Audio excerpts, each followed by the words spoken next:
सौरभ दफ्तर के काम में बिजी था कि अचानक मोबाइल फ़ोन की घंटी बजी।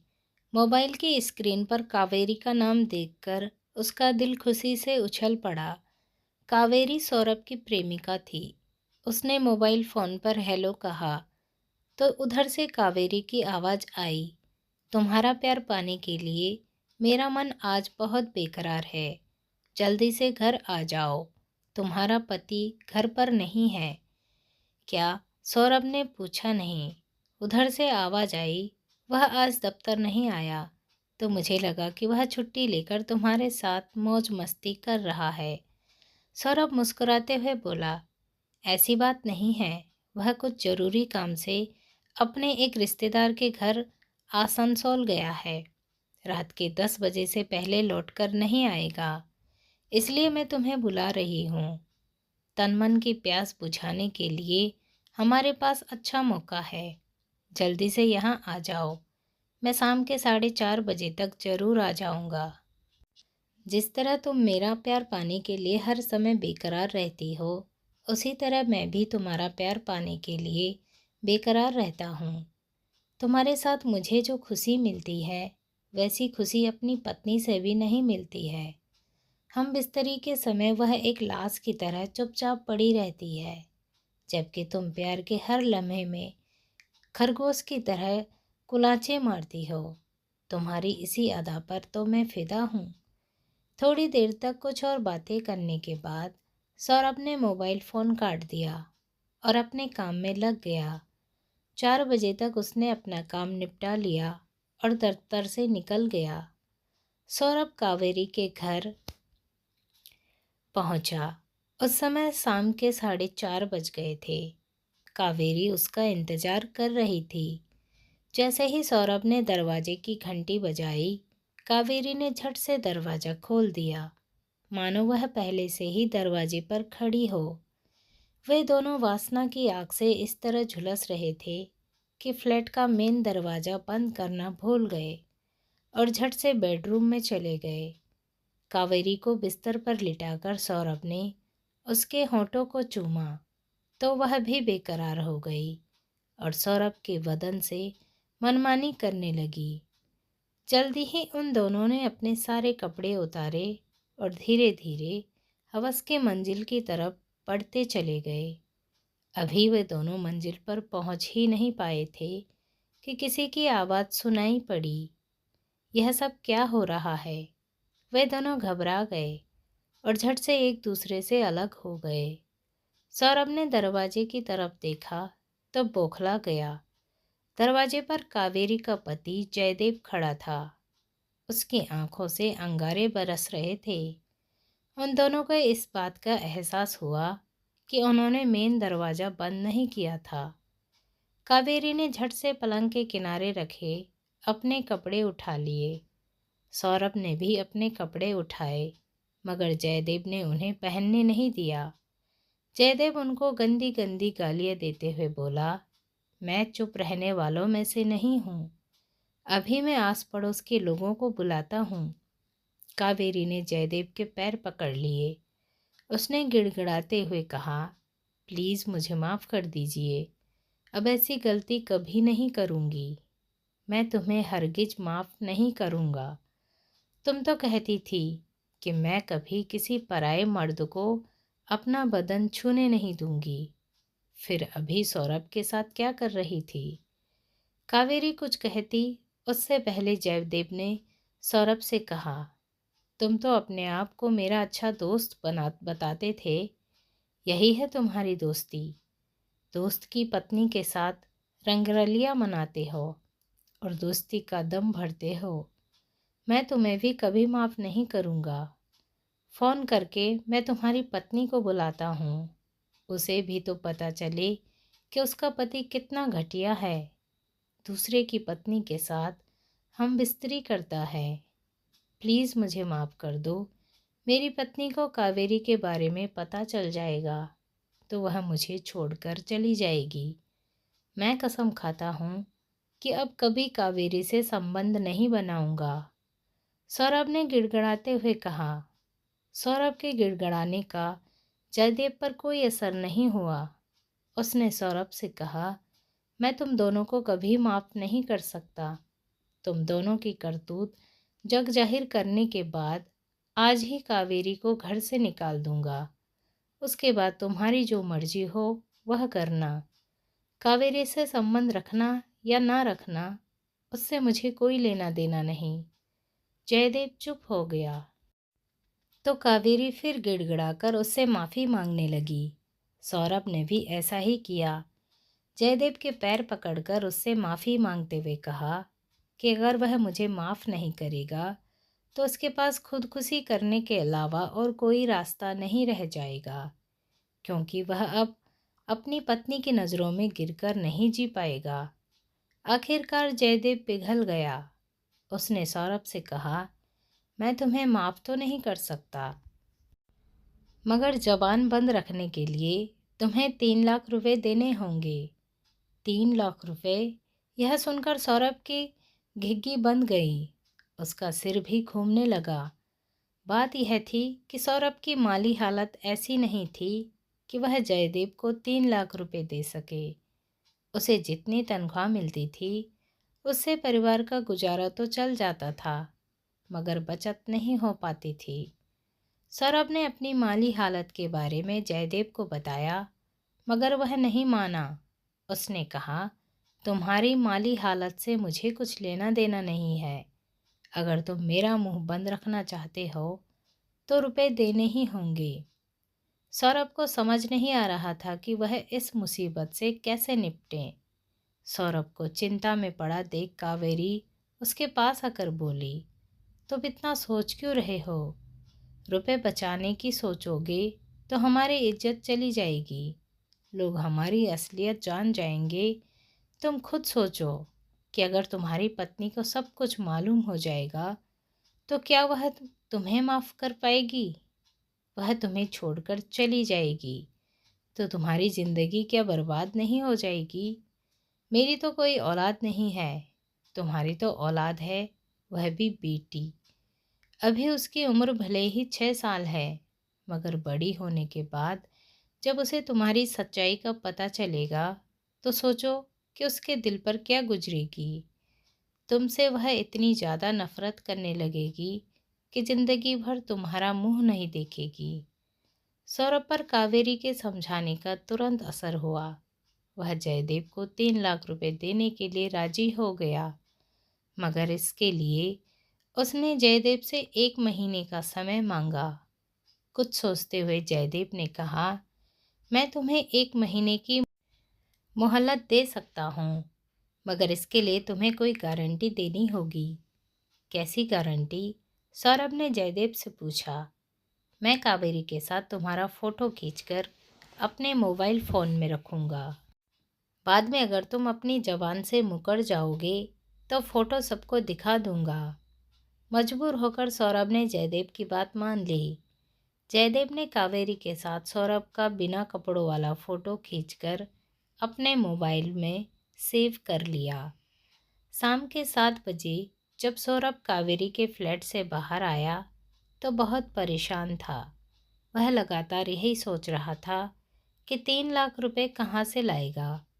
सौरभ कलकत्ता का रहने वाला था। उल्टा डांगा में उसका पुश्तैनी मकान था।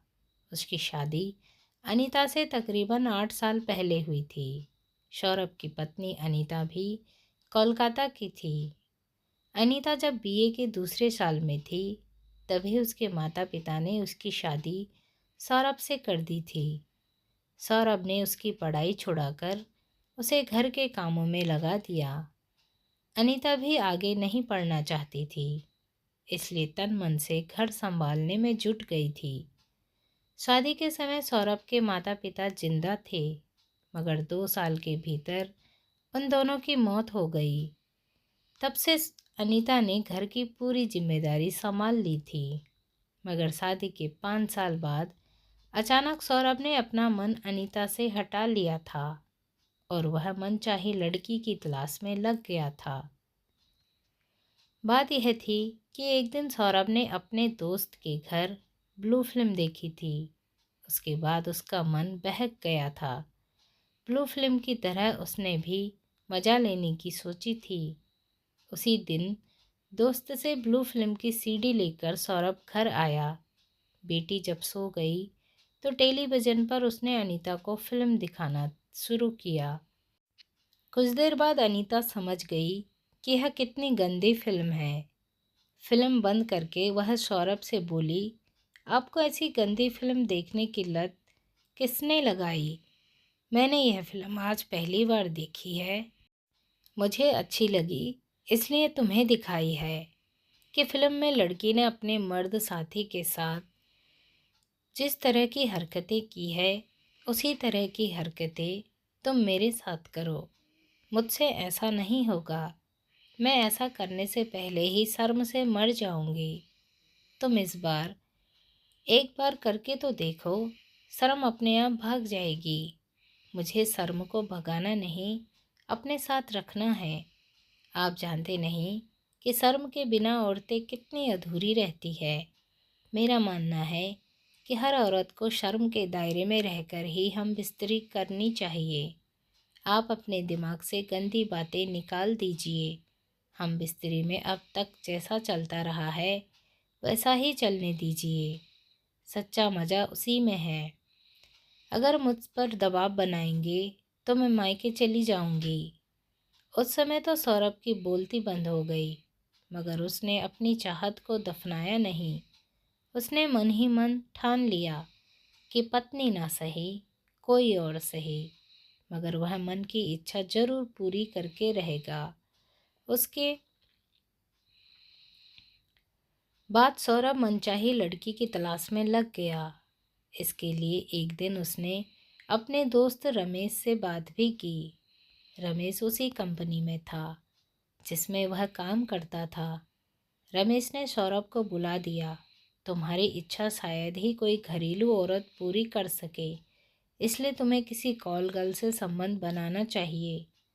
सौरभ को रमेश की बात जच गई। कुछ दिन बाद उसे एक कॉल गर्ल मिल भी गई। एक दिन सौरभ रात के 9 बजे कॉल गर्ल के साथ होटल में गया। वह कॉल गर्ल के साथ मनचाहा करता, उससे पहले ही होटल पर पुलिस का छापा पड़ गया। सौरभ गिरफ्तारी से बच न सका।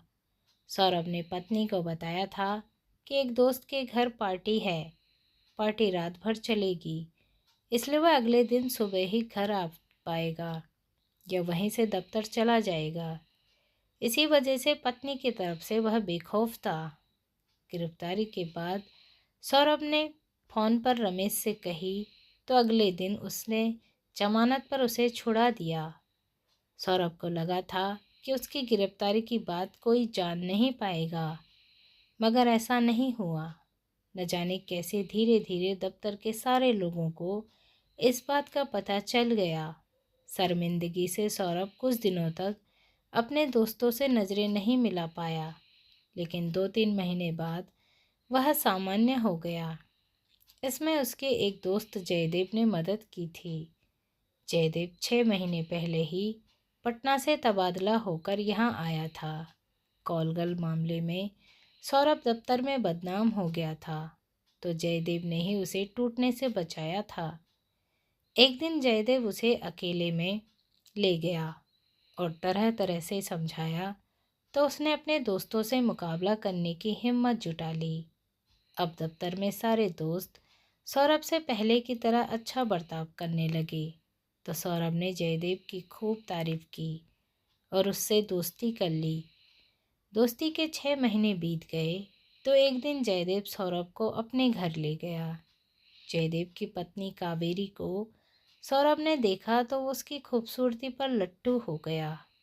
कुछ देर तक कावेरी से बात करने पर सौरभ ने महसूस किया कि वह जितनी खूबसूरत है उससे ज़्यादा खूब खुले विचार की है। सौरभ जब जयदेव के घर जाने लगा तो कावेरी उसे दरवाजे पर छोड़ने आई। कावेरी उससे बोली, जब भी मौका मिले आप बेझिझक आइएगा, मुझे बहुत अच्छा लगेगा। उस समय जयदेव वहाँ पर नहीं था, इसलिए सौरभ ने मुस्कुराते हुए मजाकिया लहजे में कहा, क्या मैं जयदेव की गैर हाजिरी में भी आ सकता हूँ? क्यों नहीं, आपका जब जी चाहे आ जाइएगा। मैं स्वागत करूँगी। तब तो मैं ज़रूर आऊँगा। देखूँगा कि उसकी गैर हाजिरी में आप मेरा स्वागत कैसे करती हैं। ज़रूर आइएगा। देखिएगा, मैं आपको निराश नहीं होने दूँगी। तन मन से स्वागत करूँगी। जो कुछ चाहिए होगा वह सब दूँगी। घर जाकर सौरभ कावेरी की बात भूल गया। भूलता क्यों नहीं, उसकी बात को उसने मजाक जो समझ लिया था। एक दिन हफ्ता बाद जयदेव के कहने पर सौरभ उसके घर फिर गया। मौका पाकर कावेरी ने उससे कहा, आप तो अपने दोस्त की गैरहाजिरी में आने वाले थे। मैं इंतज़ार कर रही थी। आप आए क्यों नहीं? कहीं आप मुझसे डर तो नहीं गए? सौरभ सकपका गया। वह कावेरी से कुछ कहता, उससे पहले वहाँ जयदेव आ गया। फिर तो चाहकर भी वह कुछ न कह सका। उसके बाद सौरभ यह सोचने पर मजबूर हो गया कि कहीं कावेरी उसे चाहती तो नहीं है। बेशक कावेरी उसकी पत्नी से ज़्यादा खूबसूरत थी, मगर वह उसके दोस्त की पत्नी थी। इसलिए वह कावेरी पर बुरी नज़र नहीं रखना चाहता था। फिर भी वह उसके मन की चाह लेना चाहता था। 3 दिन बाद ही सुबह सवेरे दफ्तर से छुट्टी लेकर सौरभ कावेरी के घर पहुंच गया। सौरभ को याद आया देख कावेरी चहक उठी। मुझे उम्मीद नहीं थी कि मेरे रूप का जादू आप पर इतनी जल्दी असर करेगा। सौरभ ने भी झट से कह दिया, आपका जादू मुझ पर चल गया है, तभी तो मैं दोस्त की गैरहाजिरी में आया हूँ। आपने बहुत अच्छा किया। देखिएगा, मैं आपको निराश नहीं करूँगी। मैं जानती हूँ आप अपनी पत्नी से खुश नहीं हैं, वरना कॉल गर्ल के पास जाते ही क्यों। मैं आपको वह सब कुछ दे सकती हूँ जो अपनी पत्नी से आपको नहीं मिला। सौरभ हैरान रह गया। उसने कभी नहीं सोचा कि कोई औरत इस तरह खुलकर अपने दिल की बात किसी मर्द से कह सकती है। सौरभ कावेरी से कुछ कहता, उससे पहले ही वह बोली, आप मुझे बेहया समझ रहे होंगे, मगर ऐसी बात नहीं है। बात यह है कि आपको अपना दिल दे बैठी हूँ। दरअसल जिस तरह आप अपनी पत्नी से संतुष्ट नहीं हैं, उसी तरह मैं भी अपने पति से संतुष्ट नहीं हूँ। जब मैंने आपको देखा तो न जाने क्यों मुझे लगा कि अगर आप मेरी ज़िंदगी में आ जाइएगा तो मेरी प्यास भी बुझ जाएगी। कावेरी को सौरभ ने बुरी नज़र से कभी नहीं देखा था, मगर कावेरी ने जब उसे अपने दिल की बात कही तो उसे लगा कि उससे संबंध बनाने में कोई बुराई नहीं है। उसके बाद सौरभ ने अपने आप को आगे बढ़ने से रोका नहीं। झट से उसने कावेरी को बाहों में भर लिया। उसने होठों और गालों को चूम लिया। कावेरी ने कोई विरोध नहीं किया। कुछ देर बाद वह बोली, आप बेडरूम में चलिए, मैं दरवाज़ा बंद करके आती हूँ। सौरभ बेडरूम में चला गया। दरवाज़ा बंद करके कावेरी बेडरूम में आई तो सौरभ ने बगैर देर किए उसे बाहों में भर लिया। उसके बाद दोनों अपनी अपनी हरकतों को पूरा करने में लग गए। सौरभ जैसा चाहता था, कावेरी ने ठीक उसी तरह से उसको शांत किया। सौरभ ने कावेरी की तारीफ करते हुए कहा, मुझे आपसे जो प्यार मिला है वह मैं कभी नहीं भूल सकता। यही हाल मेरा भी है सौरभ जी। मेरी शादी हुए 5 साल बीत गए हैं। देखने में मेरे पति हट्टे कट्टे भी हैं, मगर उनसे मैं कभी संतुष्ट नहीं हुई। अब मैं आपसे एक गुजारिश करना चाहती हूँ। गुजारिश क्यों, हुक्म कीजिए, मैं आपकी हर बात मानूंगा। कहते हुए सौरभ ने कावेरी के होठों को चूम लिया। आप शादीशुदा हैं, मैं भी शादीशुदा हूँ। हम चाहकर भी कभी एक दूसरे से शादी नहीं कर सकते, लेकिन मैं चाहती हूँ कि हम दोनों का संबंध जिंदगी भर बना रहे। हम दोनों कभी जुदा न हों। क्या ऐसा हो सकता है? कावेरी ने जैसे उसके दिल की बात कह दी हो, इसलिए झट से उसने कहा, क्यों नहीं हो सकता, मैं भी तो यही चाहता हूँ। उस दिन के बाद जब भी मौका मिलता, सौरभ दफ्तर न जाकर कावेरी के घर चला जाता था। इस तरह 4 महीने बीत गए। इस बीच सौरभ ने 7 से 8 बार कावेरी से हम बिस्तरी की। हर बार कावेरी ने उसे पहले से ज़्यादा खुशी दी। सौरभ ने यह मान लिया था कि कावेरी के साथ उसका संबंध जिंदगी भर चलेगा। दोनों के बीच कोई दीवार नहीं आएगी। मगर उसका सोचा नहीं हुआ। आज जो कुछ भी हुआ उसकी सोच से परे था। सौरभ अपने घर आया तो वह बहुत परेशान था। अनीता ने उसकी परेशानी ताड़ ली। अनीता ने उससे पूछ लिया, क्या बात है, आप बहुत परेशान दिखाई दे रहे हैं। सौरभ ने बहाना बना दिया, परेशान नहीं हूँ, थका हुआ हूँ। सौरभ ने अनीता पर शक तो नहीं होने दिया, मगर उसी दिन से उसकी सुख शांति छिन गई। दिन रात वह इस फिराक में रहने लगा कि 3 लाख रुपए का इंतजाम वह कैसे करे। 25 दिन बीत गए मगर रुपए का इंतजाम नहीं हुआ तो सौरभ ने मकान पर लोन लेने का फैसला किया। सौरभ मकान पर रुपए लेता उससे पहले अनीता को सब कुछ मालूम हो गया। वह चुप रहने वालों में से नहीं थी। वह सौरभ से बोली, मुझे पता चला है कि आप मकान पर 3 लाख रुपए लेना चाहते हैं। सच बताइएगा, रुपए की ऐसी क्या ज़रूरत आ पड़ी कि आपको मकान गिरवी रखना पड़ रहा है। कभी आप किसी बाजारू लड़की के चक्कर में तो नहीं पड़ गए हैं। सौरभ घबरा गया। उसने सच छिपाने की बहुत कोशिश की, लेकिन अनीता के सामने उसकी एक न चली। मैं जानती थी आपका शौक एक दिन आपको डुबो देगा। कैसा शौक? सौरभ हकला गया। ब्लू फिल्म की तरह हरकतें करने का शौक। सौरभ हैरान रह गया। मैं जानती हूँ कि आप अपना शौक पूरा करने के लिए कॉल गर्ल के साथ होटल में गए थे। वहाँ रेड पड़ी और पुलिस ने आपको गिरफ्तार कर दिया। अगले दिन आपके दोस्त ने आपको जमानत पर छुड़ाया।